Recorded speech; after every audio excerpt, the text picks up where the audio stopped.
minasyaitonirrajim. Bismillahirrahmanirrahim. Alhamdulillahillazi lahu ma fis samawati wa ma fil ard wa lahul hamdu fil akhirah wa huwal hakimul khabir. Subhanaka la ilma lana illa ma 'allamtana innaka antal alimul hakim. Asyhadu an la ilaha illallah wa asyhadu anna Muhammadan abduhu wa rasuluhu la nabiyya ba'dah. Allahumma shalli ala sayyidina Muhammadin wa ala alihi washabihi ajmain, amma ba'du. Fa ya ibadullah, usikum bi nafsi bi taqwallah. Faqallahu ta'ala fil Qur'anil Karim. A'udzu billahi minasy syaithanir rajim. Bismillahirrahmanirrahim. Ya ayyuhallazina amanu taqullaha haqqa tuqatih wa la tamutunna illa wa antum muslimun. Shadaqallahul azim.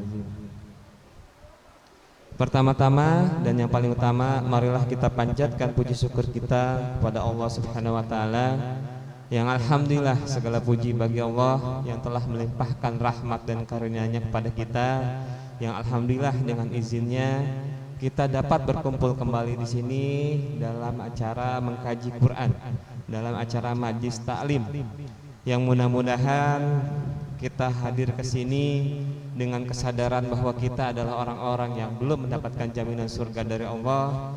Dan yang kedua, kita sadar bahwa menuntut ilmu adalah kewajiban bagi setiap muslim.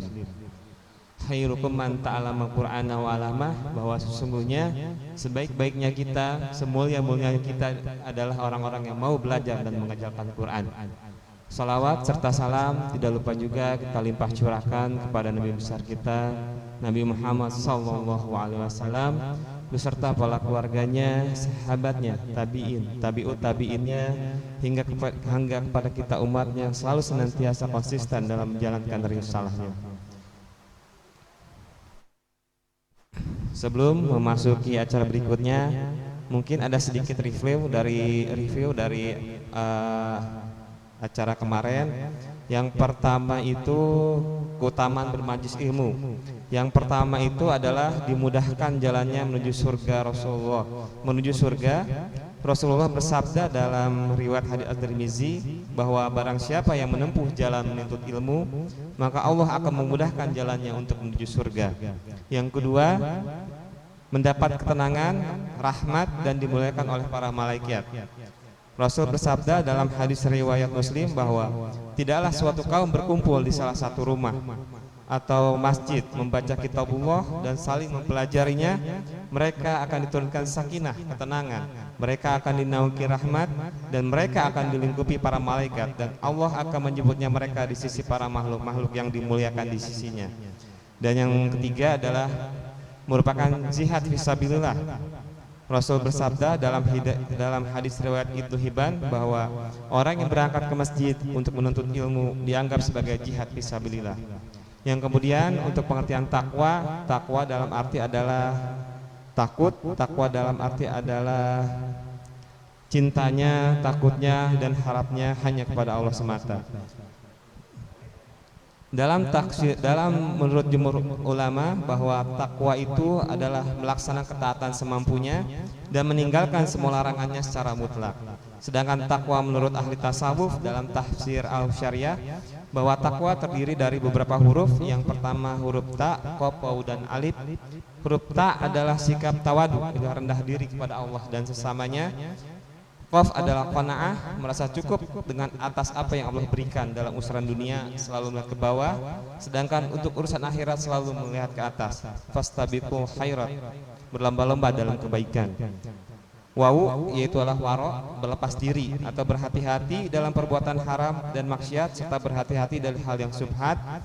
Yang terakhir ada huruf alif yaitu istiqomah, yaitu berkesinambungan dan konsisten dalam menjalankan amalan sampai ajal menjemput. Sedikit ada keluh kesah kita Pak Ustadz, dari mungkin saya di birokrasi ya, kalau saya melihat ini dari huruf waw ini, waro nih, mungkin saya agak sedikit terkendala Pak Ustadz, mohon pencerahannya, karena di kita itu hal-hal yang subhat atau mustasabihat insya Allah agak sedikit banyak Pak Ustadz ya, bukan sedikit, mungkin banyak ya, mungkin minta pencerahannya Pak Ustadz. Enggak, dilanjut kajian Pak Ustadz. Assalamualaikum warahmatullahi wabarakatuh.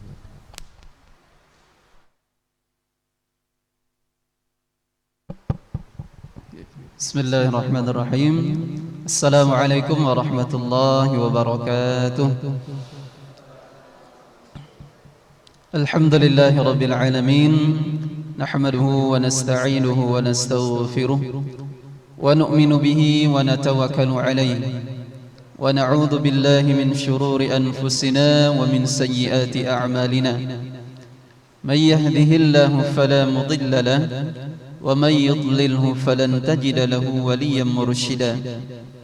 أشهد أن لا إله إلا الله وحده لا شريك له وأشهد أن محمدا عبده ورسوله صلى الله عليه وسلم لا نبي بعد. أما بعد فيا عباد الله إني أوصيكم ونفسي بتقوى الله فقد فاز المتقون. اتقوا الله حق تقاته ولا تموتن إلا وأنتم مسلمون.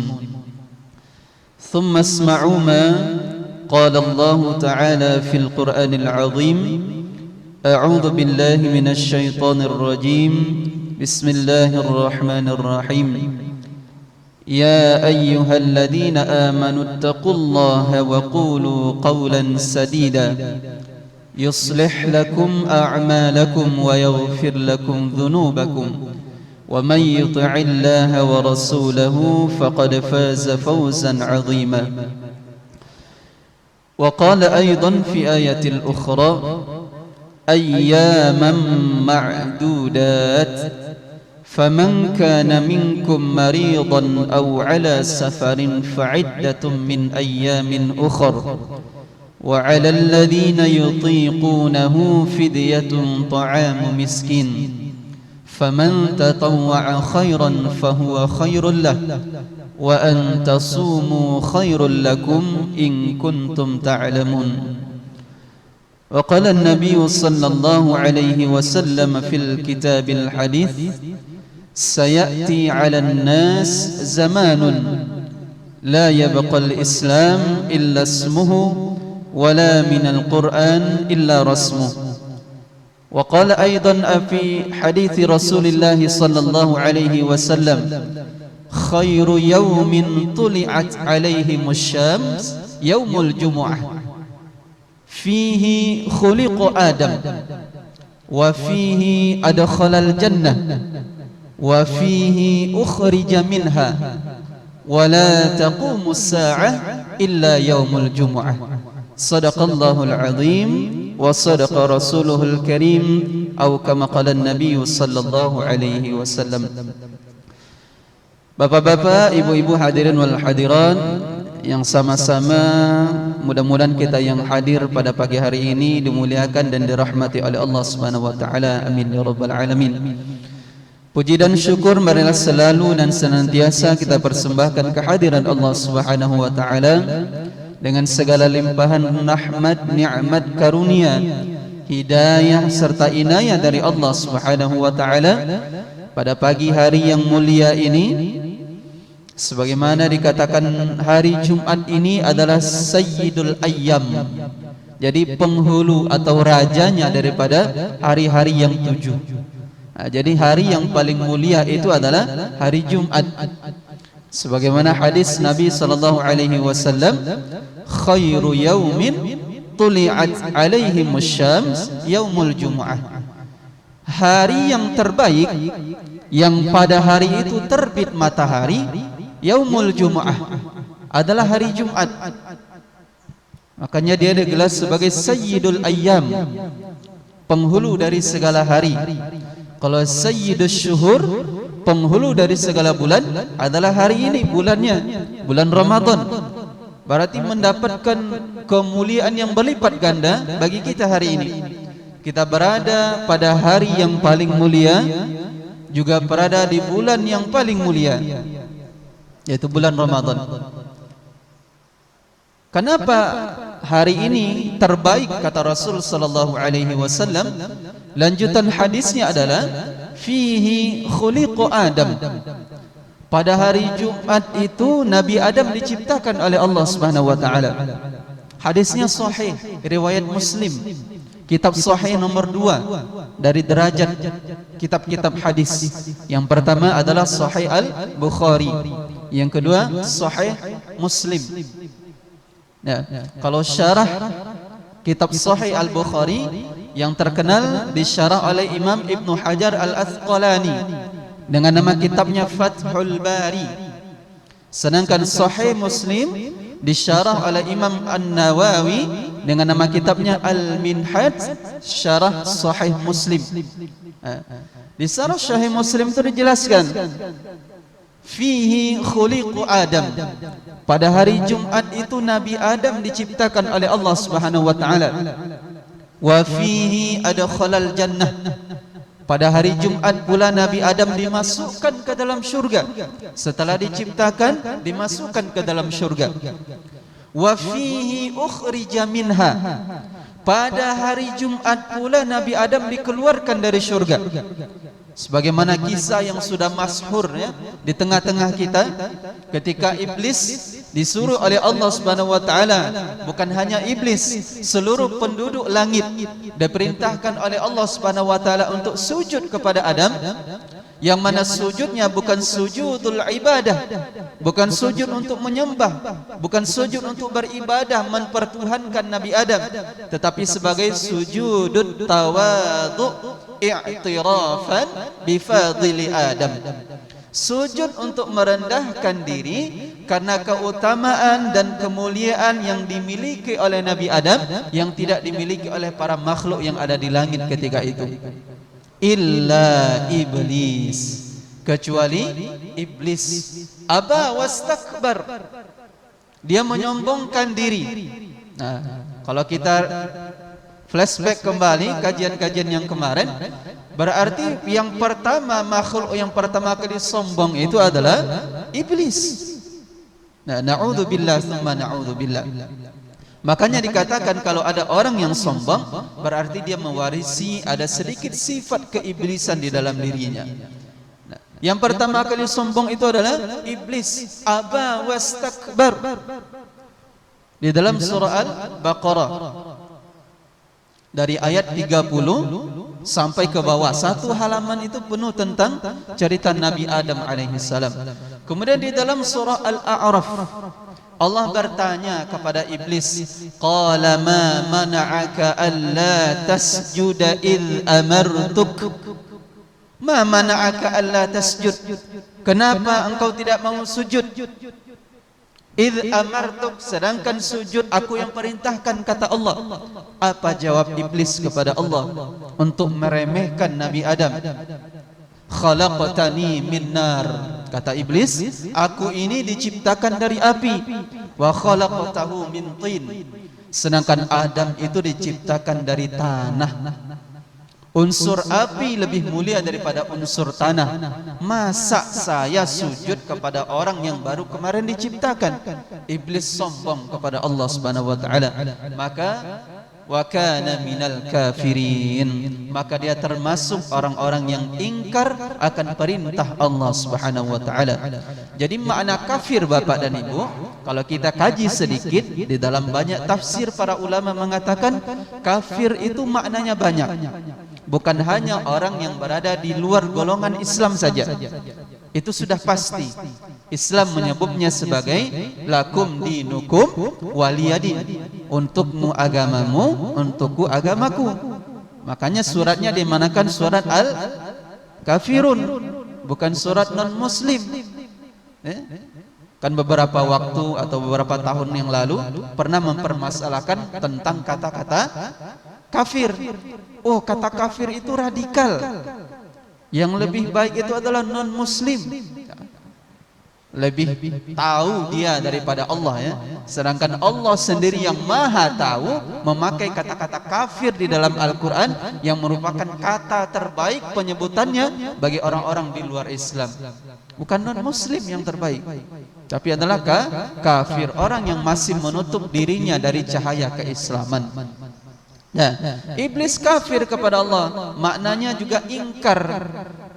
Ingkar akan perintah Allah. Kalau bapak dan ibu tidak mau sholat, tidak mau puasa, itu bisa disebut kafir. Bukan kafir bermakna keluar dari Islam. Kalau meninggalkan puasa, meninggalkan solat, kalau dalam hatinya berkeyakinan bahwa solat dan puasa atau zakat itu tidak wajib, maka baru dia murtad dari Islam.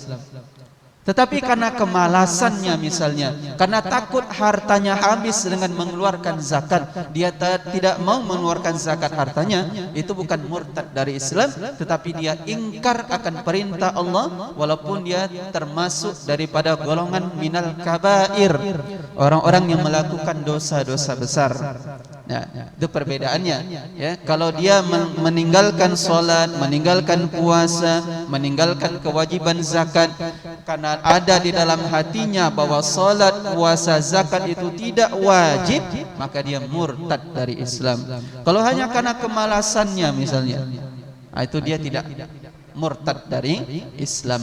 Nah, Bapak Ibu hadirin dirahmati oleh Allah Subhanahu wa taala, nah, ketika itu iblis diusir oleh Allah Subhanahu wa taala dari surga, maka pada saat itu dia mengikrarkan dirinya, dia memohon kepada Allah supaya dipanjangkan umurnya agar dapat menggoda manusia, dan itu dikabulkan oleh Allah Subhanahu wa taala. Innaka minal mundharin, sesungguhnya kamu termasuk orang-orang yang ditangguhkan ajalnya dan dipanjangkan umurnya. Itu hanya berlaku bagi iblis yang bernama Azazil, yang dulu pernah ingkar tidak mau sujud kepada Nabi Adam alaihissalam. Kalau syaitan, tentara-tentaranya iblis, itu sama dengan kita Bapak dan Ibu, ya, punya batasan umurnya, tetapi berkembang biaknya jin atau syaitan itu sebenarnya lebih tepat disebutnya adalah jin. Kalau syaitan itu karena perbuatannya menyesatkan, mengganggu, menyesatkan manusia dari jalan Allah Subhanahu wa taala, maka perbuatannya itu disebut sebagai syaitan. Ketika Allah berbicara tentang iblis di dalam surah Al-Kahfi, wa id qala rabbuka lil malaikati inni ja'id wa id yaqulul malaikatu isjudu li adama fasajadu illa iblis, kemudian Allah katakan kana minal jin. Ketika para malaikat disuruh sujud, yang tidak mau sujud itu adalah iblis, maka Allah katakan kana minal jin, sesungguhnya iblis itu dari golongan jin.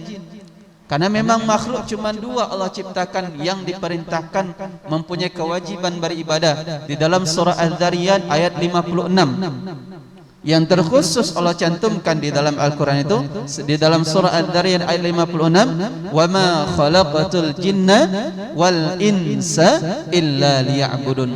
Lebih dulu Allah menyebut kata jin daripada manusia untuk beribadah kepada Allah, karena memang yang pertama kali Allah ciptakan makhluk itu adalah dari golongan jin sebelum manusia. Jadi bumi ini dulu sebelum dihuni oleh Nabi Adam alaihissalam sudah pernah dahulu dihuni oleh Banul Jan namanya, bangsa jin. Maka disitulah ketika ketika Allah hendak menciptakan manusia, diprotes oleh malaikat, kenapa nanti menciptakan makhluk yang merusak bumi, menumpahkan darah. Itu yang dilihat oleh malaikat adalah dahulu bangsa-bangsa jin yang pernah menghuni bumi sebelum manusia, yang berbuat kerusakan. Kemudian mereka ditumpas habis oleh para malaikat atas perintah Allah Subhanahu wa taala. Kemudian diciptakanlah makhluk bernama manusia yang diawali oleh Nabi Adam alaihi salam. Nanti kisah ini Bapak Ibu bisa lihat pada kitab yang ditulis oleh Ibnu Khaldun. Itu kitab penciptaan alam semesta. Itu luar biasa, dari penciptaan, awal penciptaan sampai hari kiamat, itu di sana lengkap diceritakan oleh Ibnu Khaldun di sana. Bapak Ibu hadirin dirahmati oleh Allah Subhanahu wa taala. Nah, inilah kita berada pada hari yang mulia, hari Jumat. Mudah-mudahan kita yang hadir pada pagi hari ini juga dimuliakan oleh Allah Subhanahu wa taala. Amin ya rabbal alamin. Salawat beserta salam tak lupa kita ucapkan buat arwah junjungan kita, yakninya Nabi besar Muhammad sallallahu alaihi wasallam. Allahumma salli ala sayyidina Muhammad wa ala ali sayyidina Muhammad. Nah, yang terakhir di dalam hadis itu disebutkan oleh Nabi Muhammad sallallahu alaihi wasallam tentang hari Jumat itu adalah wala taqumus saa'ah, dan tidaklah tegak hari kiamat taqumu ya. Dia menggunakan kata qumu atau qama atau qiyam, berdiri. Ya, maknanya sama. Maksudnya apa? Dan tidaklah nanti terjadi hari kiamat illa yaumul jumu'ah, kecuali terjadinya juga hari Jumat. Jadi luar biasa hari Jumat ini Bapak dan Ibu. Makanya banyak satu surah khusus ya, ada satu surah khusus disebutkan oleh Allah Subhanahu wa taala berbicara tentang hari Jumat, yaitu surah apa namanya? Al-Jumu'ah. Terletak pada juz yang juz berapa Pak? Juz ke-28. Itu sudah di pertengahan juz 28 akhir. Pertengahan yang akhir. Nah, Bapak Ibu hadirin dirahmati oleh Allah Subhanahu wa taala, juga ada satu kebiasaan Rasulullah sallallahu alaihi wasallam pada hari Jumat itu, yaitu pada subuh salat Jumatnya Rasulullah itu biasa membaca surah Alif Lam Mim Sajadah dengan surah Al-Insan. Surah Alif Lam Mim Sajadah surah yang ke-32, berada pada juz yang ke-21, sedangkan surah Al-Insan berada pada juz yang ke-29. Nah, Rasulullah punya kebiasaan, makanya panjang pada subuh Jumat itu. Kalau biasa kita imam di Villa Bogor Indah 2 itu, karena jamaahnya banyak yang pegawai, pekerja, ada yang ke Jakarta, itu tidak boleh baca semuanya, hanya potongan saja. Kita ambil dari tengah, yang penting dapat sujud sajadahnya. Nah, pada rakaat kedua diambil ayat terakhir dari surah Al-Insan. Ada yang minta ditukar ayatnya, tidak bisa.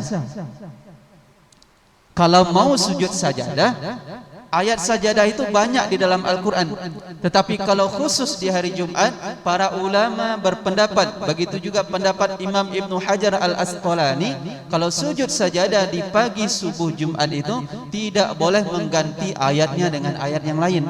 Kenapa? Karena konteks ayatnya berbicara tentang hari Jumat. Hari yang Jumat yang hadis Nabi mengatakan tadi tentang penciptaan Nabi Adam, penciptaan manusia, tentang hari kiamat. Di dalam surah Alif Lam Mim Tanzil, Alif Lam Mim Sajadah itu berbicara tentang hari kiamat. Bagaimana lamanya satu hari di akhirat, alfasanatim mimma ta'udun, sama lamanya seperti 1000 tahun di dunia. Satu hari di akhirat sama dengan 1000 tahun di dunia. Berarti satu detiknya lebih kurang 48 hari. Satu detik di akhirat. Luar biasa. Sedangkan surah Al-Insan itu berbicara tentang penciptaan manusia. Tentang penciptaan manusia. Maka Rasulullah sering membaca, walaupun tidak rutin, tapi Rasulullah sering membaca surah Alif Lam Mim Sajadah dengan surah Al-Insan.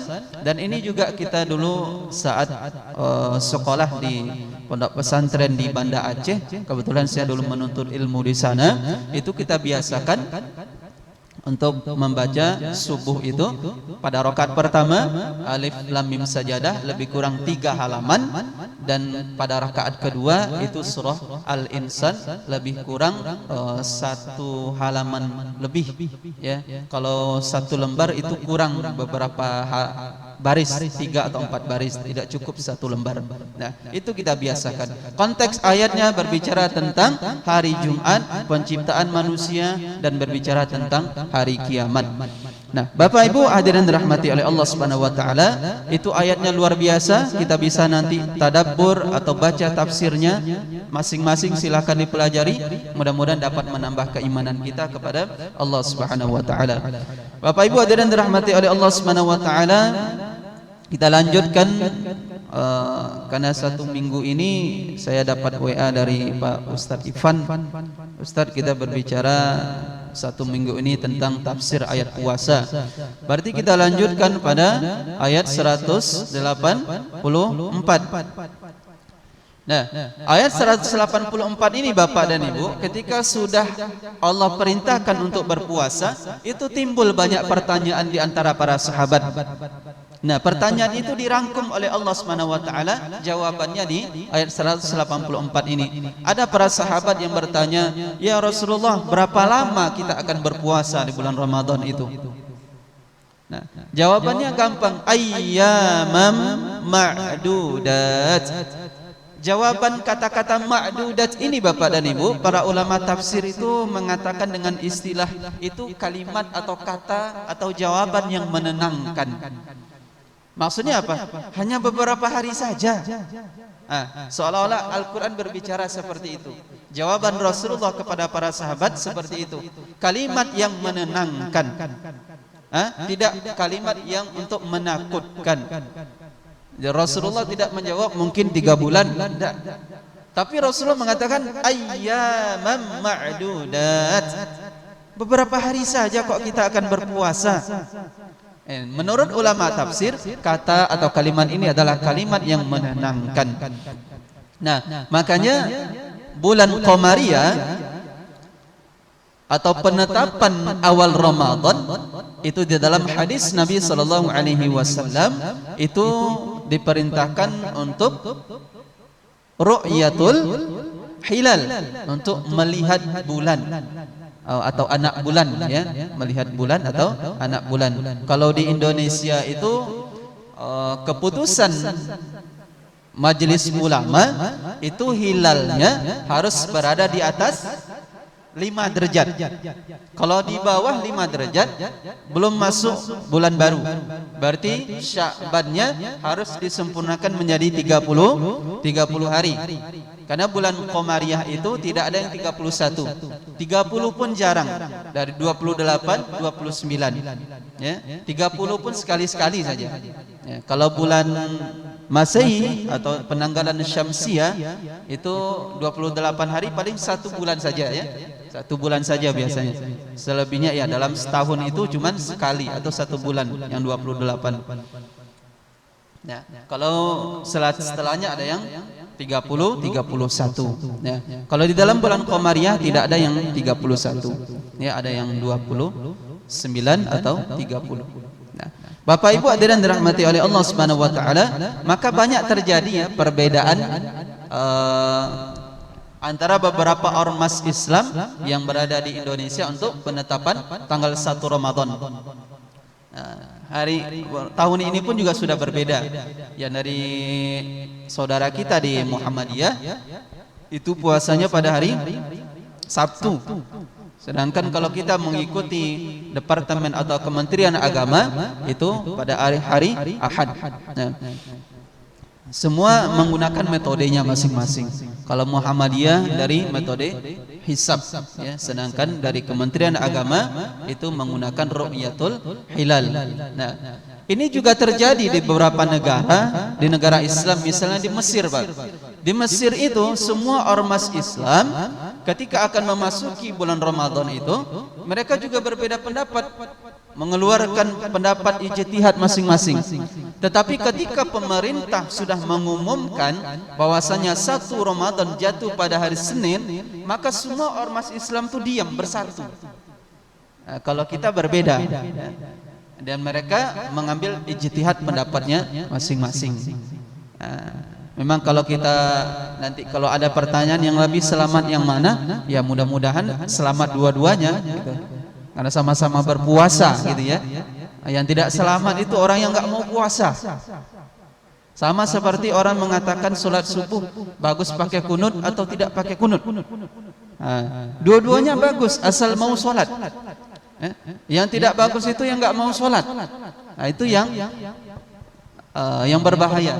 Tapi kita yang hari ini yang tidak kunut dipermasalahkan, yang kunut juga dipermasalahkan, yang subuhnya masih tidur nggak pernah dipermasalahkan. Ini menjadi PR penting bagi kita Bapak dan Ibu. Ayyamam ma'dudat, kata Allah Subhanahu wa taala, puasa itu hanya beberapa hari saja. Ya, kalau nanti kita ambil di ayat 186-nya, maka Allah akan mengatakan walitukmilul iddatah. dan hendaklah kalian sempurnakan bilangannya. Ini kalau kita masih ada waktu untuk selanjutnya, kita bisa bahas lebih lanjut. Allah suruh walitukmilul iddah, hendaklah kalian sempurnakan bilangan atau jumlah puasa itu. Nah, jumlah sempurna dari puasa itu bisa 29, bisa 30, tergantung nanti ru'yatul hilalnya juga. Kita di akhir bulan Ramadan nantinya, pada tanggal 29 Ramadan itu sudah biasanya sudah ada ru'yatul hilal. Walaupun banyak yang melihat hilal atau sudah tampak atau belum, atau juga nanti ada yang meneropongnya THR-nya sudah cair atau belum. Itu banyak juga nanti yang melihat seperti itu. Nah, walitukabbirullah, ini juga poin penting Bapak dan Ibu. Ketika sudah disempurnakan bilangan puasa, baru bertakbir kata Allah. Jangan ini puasa baru 25 sudah takbiran. Ini juga tidak diperbolehkan. Tuntunan agama, tuntunan Al-Quran, walitukmilul iddah dulu, sempurnakan bilangan puasa dulu, baru walitukabbirullah, baru bertakbir kepada Allah. Kalau sudah sempurna di malam hari raya Idul Fitri selepas sholat maghrib, silahkan untuk bertakbir. Tapi kalau masih malam 25, 26, kalau mau takbir, takbir sendirilah, jangan ajak-ajak orang lain.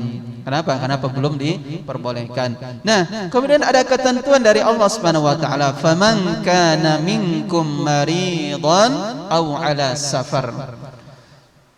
Nah, maka barang siapa di antara kamu yang sakit atau di dalam perjalanan, fa'iddatum, maka hitunglah. Hitung itu apa? Hitung berapa hari sakitnya, hitung berapa hari perjalanannya, min ayyamin ukhar, untuk nanti diganti pada hari-hari setelah bulan Ramadan. Namanya qadha. Wajib diqadha puasa Ramadan bagi orang sakit atau orang yang berada di dalam perjalanan. Nah, kita rinci Bapak dan Ibu. Nah, sakit yang seperti apa yang boleh untuk tidak berpuasa, dan perjalanan yang seperti apa yang diperbolehkan bagi kita untuk tidak berpuasa. Nah, sebenarnya ini panjang kajiannya nanti Bapak dan Ibu.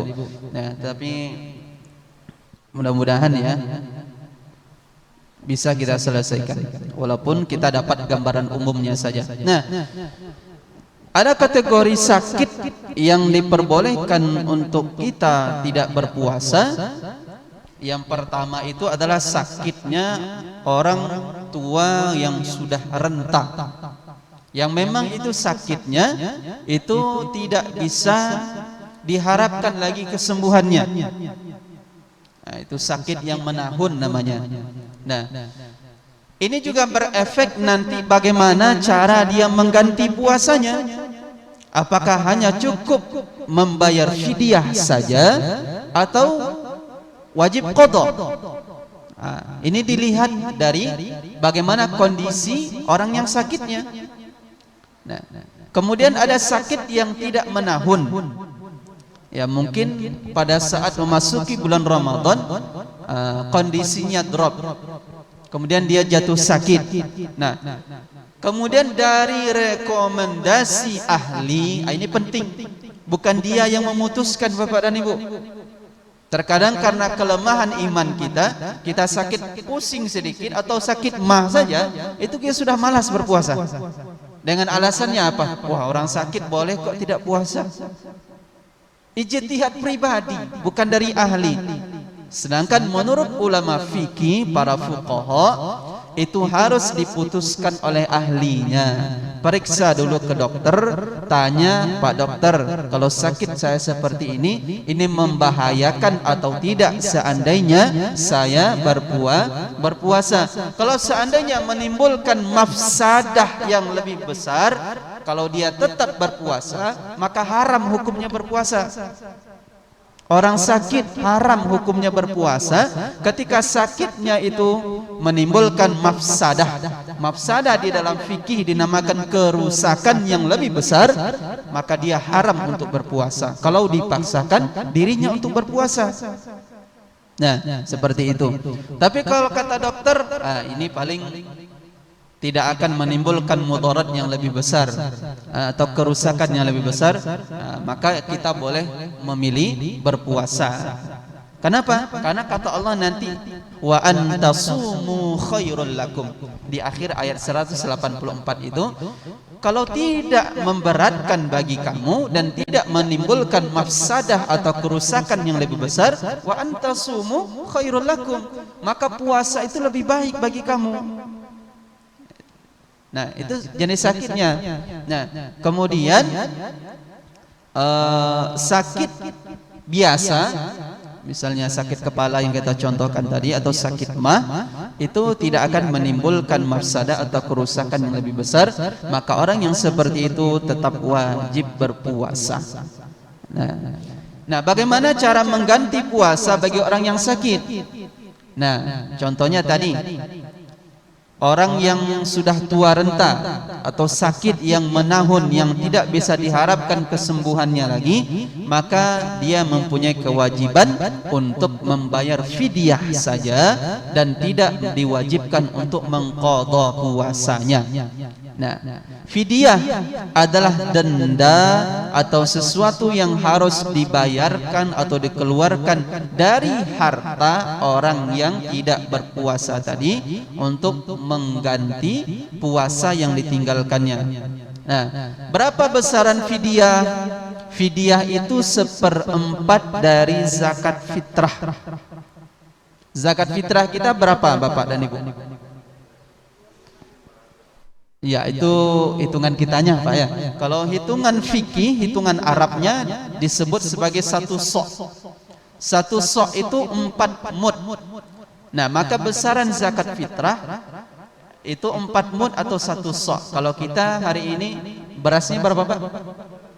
Ya, 3,5 liter, betul. Atau kalau kilonya itu tidak sampai 3 kilo. Ya, 2,5 sampai 2,7. Kalau Imam Asy-Syafi'i atau mazhab Syafi'iyah, sebagaimana yang dicantumkan oleh Syekh Wahbah Az-Zuhaili di dalam kitabnya Fiqih Islam wal Adillatu, itu besaran fidyah sebesar 6,75 ons atau 675 gram, 1/4 dari zakat fitrah tadi. Ya, kalau dikalikan 4 itu nanti lebih kurang 2,5 sampai 2,7 kilo berat itu untuk zakat fitrah. Nah, kepada siapa zakat fidyah itu diberikan? Nah, di sini Allah mengatakan fidyatun ta'amu miskin. Membayarkan fidyah itu dengan memberikan makan kepada orang miskin. Di sini tidak disebutkan fakir, tapi miskin saja. Tetapi kata para ulama tafsir dan ulama fikih, fidyatun ta'amu miskin, nanti fakir itu dinamakan sebagai qiyas aulawi, qiyas yang lebih utama. Kenapa? Karena keadaan fakir itu lebih menderita daripada keadaan miskin.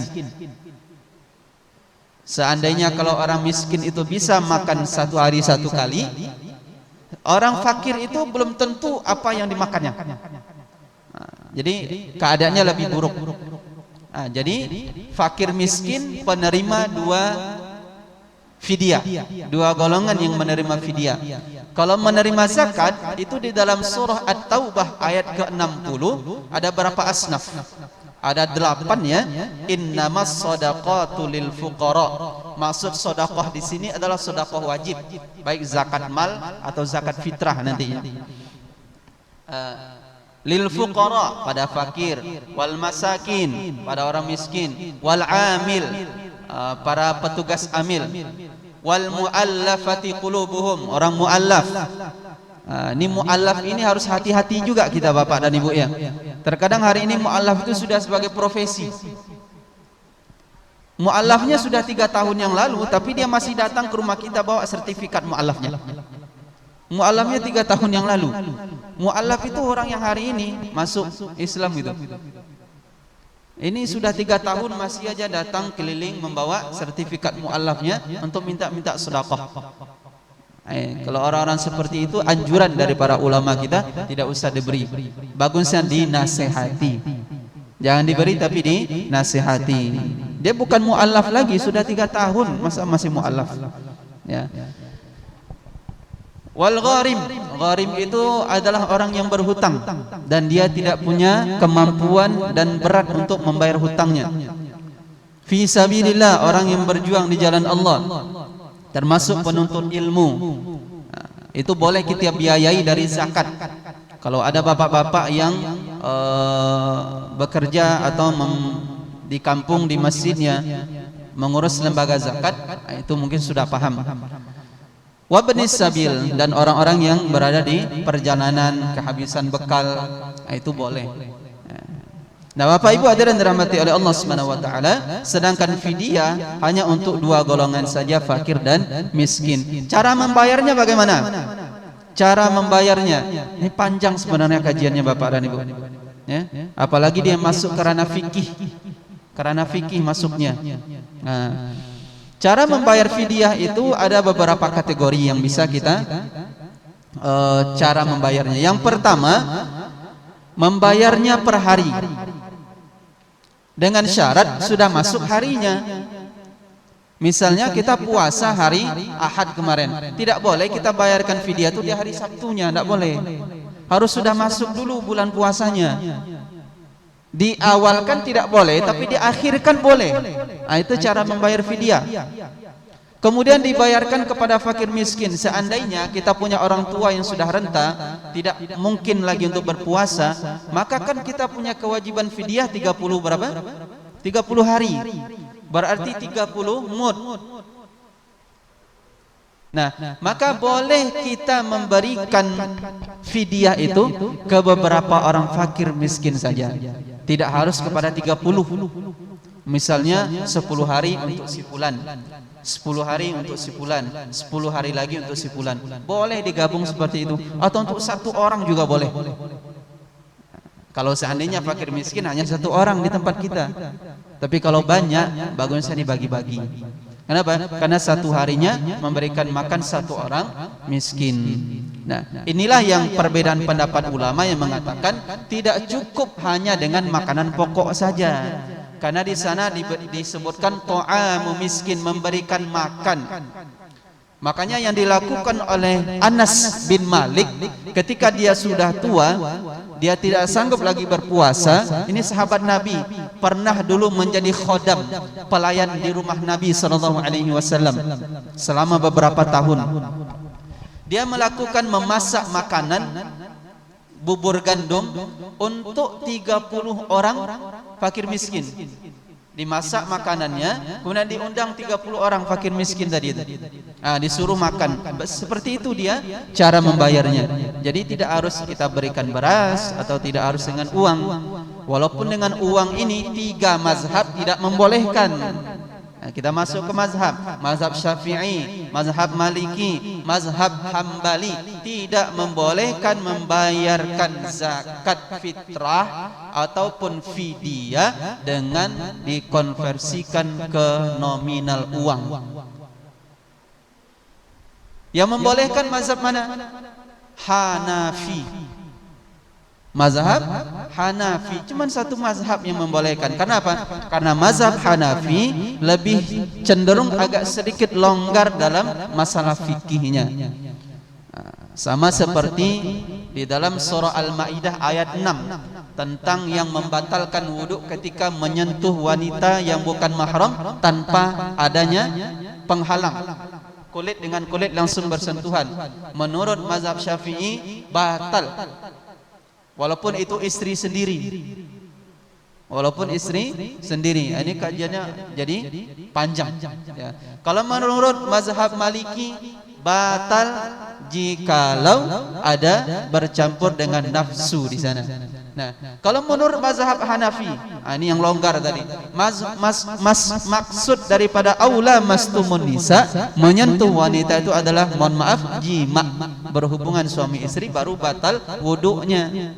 Nah, kalau tidak itu tidak batal. Nah, yang paling ketat itu adalah mazhabnya Syafi'i. Nah, kehati-hatiannya lebih tinggi. Nah, begitupun terhadap masalah fidyah ataupun zakat fitrah itu, nah tidak boleh dipakaikan dengan uang, hanya boleh dengan makanan pokok. Kalau di Indonesia seperti beras, kalau di timur mungkin seperti sagu dan lain sebagainya, ya.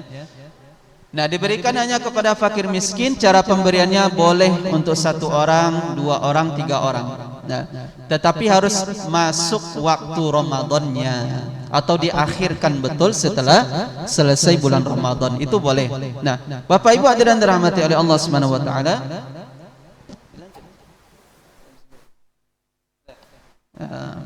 ya, ini baru tentang orang yang sakit, ya. Ini baru tentang orang yang sakit. InsyaAllah kalau masih ada waktu dan kesempatan, mudah-mudahan dapat kita tuntaskan, karena ini berkaitan dengan fikih, ya, berkaitan dengan fikih kehidupan kita, supaya kita tidak salah dalam melangkah dalam mengamalkan ajaran-ajaran Islam. Nah, Bapak Ibu hadirin dirahmati oleh Allah Subhanahu wa taala, di dalam surah At-Talaq itu Allah mengatakan, wa may yattaqillah yaj'al lahu makhraja wa yarzuqhu min haitsu la yahtasib. Nah, barang siapa yang bertakwa kepada Allah Subhanahu wa taala, yaj'al lahu makhraja, Allah akan menjadikan jalan keluar dari setiap kesulitannya. Wa yarzuqhu min haitsu la yahtasib, dan dia akan diberikan rezeki dari jalan yang dia tidak sangka-sangka, dari jalan yang dia tidak duga. Terkadang ketika seseorang bertakwa kepada Allah Subhanahu wa taala, maka Allah akan datangkan manfaat bagi dalam kehidupannya, baik bentuk rezeki dan lain sebagainya. Itu terkadang dari jalan-jalan yang kita tidak sangka-sangka bisa mendatangkan rezeki dari perkara tersebut. Nah, berkaitan dengan wara', ya, menjaga diri kita daripada perbuatan-perbuatan yang diharamkan oleh Allah Subhanahu wa taala, sebagaimana yang disampaikan oleh Ustaz Irfan tadi, ya. Mungkin ada beberapa hal yang harus kita lakukan. Yang pertama itu adalah memperbaiki keimanan kita kepada Allah Subhanahu wa taala. Ini hal kata kunci yang paling penting bagi kita. Nah, di iman itulah nanti tergabung kata takwa.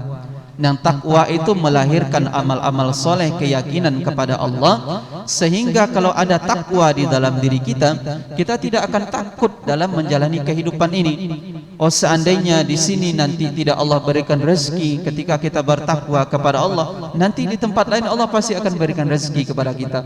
Seandainya ini tidak saya ambil, padahal ini misalnya ada hal-hal yang terdapat larangan Allah di situ, ketika kita meninggalkan itu akan ada gantinya dari Allah Subhanahu wa taala dari jalan yang lain ketika kita bertakwa kepada Allah Subhanahu wa taala.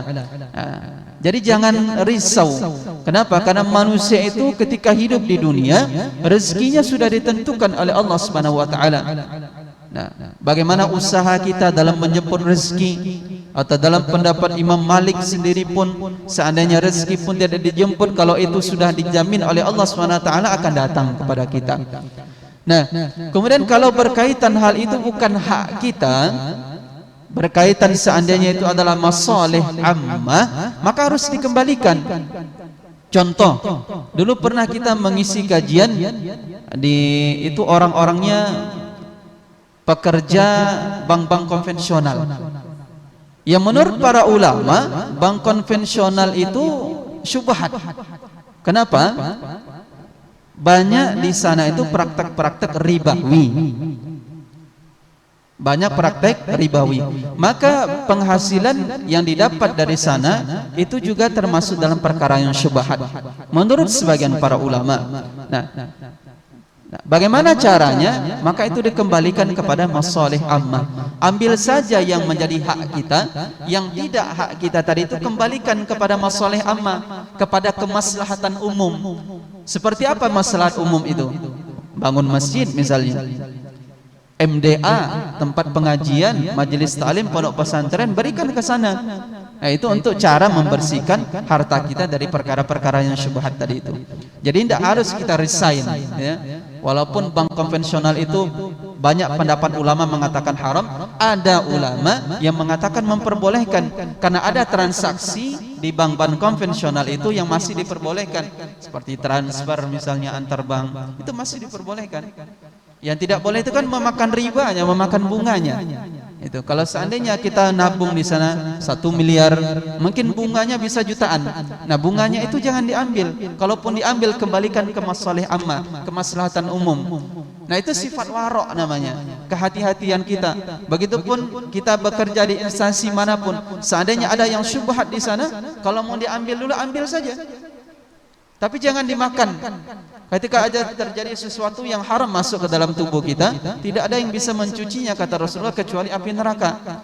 Ketika ada seorang musafir, di hadis Nabi SAW, yutirus safar, dia sedang dalam perjalanan jauh, bajunya kumal karena debu, wajahnya kumal karena banyak kena debu, bekalnya habis. Nah, orang yang safar itu salah satu doanya yang dimakbulkan oleh Allah. Tapi ketika dia mengangkat tangannya berdoa kepada Allah, Rasul mengatakan bagaimana doanya akan diterima oleh Allah, sedangkan wa it'amu haram, makanannya haram, wa yashrabu haram, minumannya haram, wa ghudhiya bil haram, yang dipakainya semua dari perkara-perkara yang haram. Aina yustajabu, bagaimana Allah akan kabulkan doanya, sedangkan perangkat kehidupannya berasal dari yang haram semua. Nah, itulah sifat warok itu ya, menjaga diri kita perkara yang syubhat dan perkara-perkara yang haram. Itu yang dapat kita lakukan. Iman kita perbaiki, takwa kita perbaiki kepada Allah, kemudian lakukan hal-hal yang dapat membersihkan harta-harta kita. Mungkin ini saja Bapak dan Ibu yang dapat kita sampaikan pada pertemuan kali ini, karena waktu juga yang membatasi kita. Mudah-mudahan umur panjang dapat memperjumpakan kita kembali dan dapat kita kembali mengkaji-kaji tentang keilmuan Islam, sehingga keilmuan Islam ini dapat kita terapkan dalam kehidupan kita, sehingga kehidupan kita lebih terarah dan lebih bermakna dengan kehidupan yang diridhoi oleh Allah Subhanahu wa taala. Mohon maaf atas salah dan khilaf atas segala penyampaian pada pertemuan kali ini, dan mohon ampun kepada Allah Subhanahu wa taala.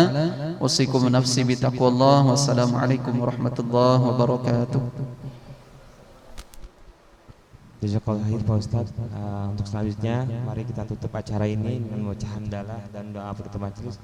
Alhamdulillahirabbil alamin, subhanakallah wa bihamdika asyhadu an la ilaha illa anta wa atubu ilaik.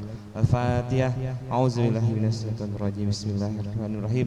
Alhamdulillahirabbil alamin, arrahmanir rahim, maliki yaumiddin. Iyyaka na'budu wa iyyaka nasta'in, ihdinas siratal mustaqim, siratal ladzina an'amta 'alaihim ghairil maghdubi 'alaihim waladdallin. Amin ya rabbal alamin.